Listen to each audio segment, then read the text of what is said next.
Senden ayrı yolları çizdim ben, senden ayrı sayfalar açtım ben. Ne kadar unuttum desem de bir yanımda hep sen var, bir yanımda hep sen var.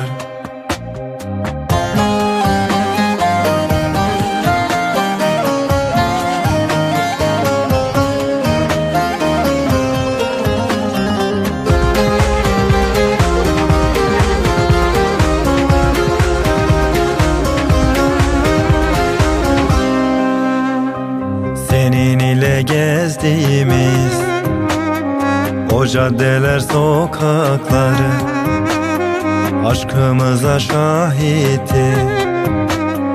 Parktaki ıslak banklar, yanıp sönen lambalar. Senden ayrı yollar çizdim ben, senden ayrı sayfalar açtım ben. Ne kadar unuttum desem de bir yanımda hep sen var, bir yanımda hep sen var. Senden ayrı yollar çizdim ben, senden ayrı sayfalar açtım ben. Ne kadar unuttum desem de bir yanımda hep sen var, bir yanımda hep sen var.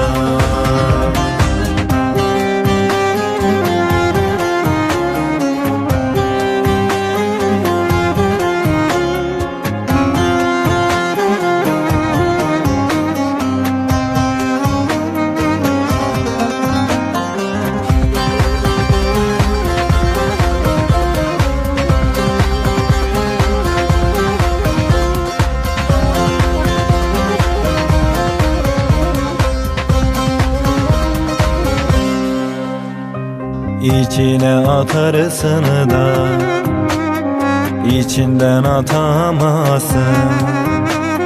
Geçip giden günleri gözyaşınla ararsın, ararsın bulamazsın. Aylar yıllar gece sene olur, iklimler değişse ne olur.